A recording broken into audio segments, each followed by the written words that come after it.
Bridal ப்ளவுஸுக்கெல்லாம் இந்த மாதிரி hanging கொடுப்போம்ல, அது எப்படி பண்ணுறதுன்னு பார்க்கலாமா? தெரியாதவங்க தெரிஞ்சுக்கோங்க.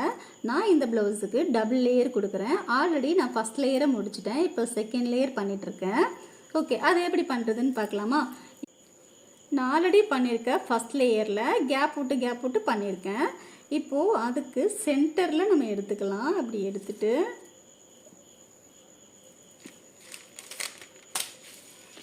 ஃபஸ்ட் ஒரு சுகர் பீட் எடுத்துக்க போகிறேன். நெக்ஸ்ட் ஒரு கிரே கலர் கிறிஸ்டல் பீடை எடுத்துக்க போகிறேன். அதே மாதிரி 1 by 1 எடுத்துக்கிறேன். உங்களுக்கு எத்தனை லேயர் வேணுமோ, எந்த லென்த் வேணுமோ அதுக்கு தகுந்தா போல் எடுத்துக்கோங்க. நெக்ஸ்ட் ஒரு சுகர் பீடு, அடுத்து ஒரு கிரே கலர் பீடு.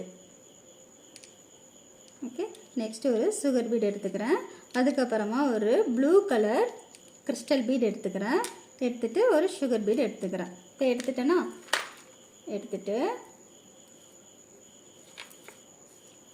கடைசியாக இந்த ப்ளூ கலர் பெரிய பீடு கோர்க்கிறேன்.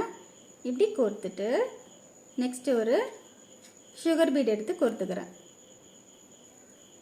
லாஸ்ட்டாக ஒரு சுகர் பீட் கோர்த்துக்கிறேன்னா, இந்த லாஸ்ட்டாக கோர்த்த சுகர் பீடை இப்படி லைட்டாக மேலே தள்ளிட்டு இந்த பெரிய பீட்ஸுக்குள்ளே ஊசி விடணும். இப்படி ஊசி விடணும். இப்போ இதுக்குள்ளே விடுறோமா, ஃபுல்லாகவே அதே மாதிரியே நம்ம இந்த ஊசியை கோர்த்துக்கணும். ரிட்டன் அப்படியே போகணும் நூல் பேக் மேலே.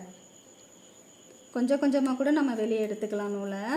ஏன்னா இது கொஞ்சம் லென்த்தாக இருக்குது. என்னோடய ஊசி ரொம்ப குட்டியாக இருக்குது. லென்த்து ஊசியும் பீட்ஸ் ஊசி விற்கிறாங்க. அதை வாங்கி கூட நீங்கள் ஒரே லென்த்தாக கூட எடுத்துக்கலாம்.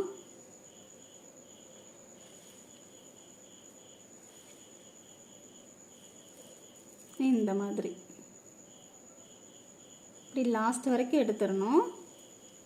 எடுத்துட்டு இப்படிலாம் கேப் இருந்துச்சுன்னா இந்த முன்னால் விட்டுருக்கோம்ல, இந்த பீடை பிடிச்சி இழுத்துட்டு இப்படி லைட்டாக இப்படி இழுத்திங்கன்னா அந்த கேப் த்ரெட்டெல்லாம் அப்படியே சரியாயிரும். சரியா?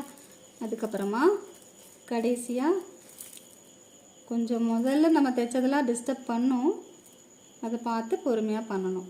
அவ்வளோதான். கடைசியாக இதுக்குள்ளே விட்டு நம்ம குத்தி எடுத்தோம்ல, அதே இடத்துல குத்தி ஃபினிஷ் பண்ணிட வேண்டியதான். ஒவ்வொரு ஹேங்கிங்க்கும் நான் பேக் திருப்பி நாட் போடுவேன். அப்படி நீங்களும் போடுங்க.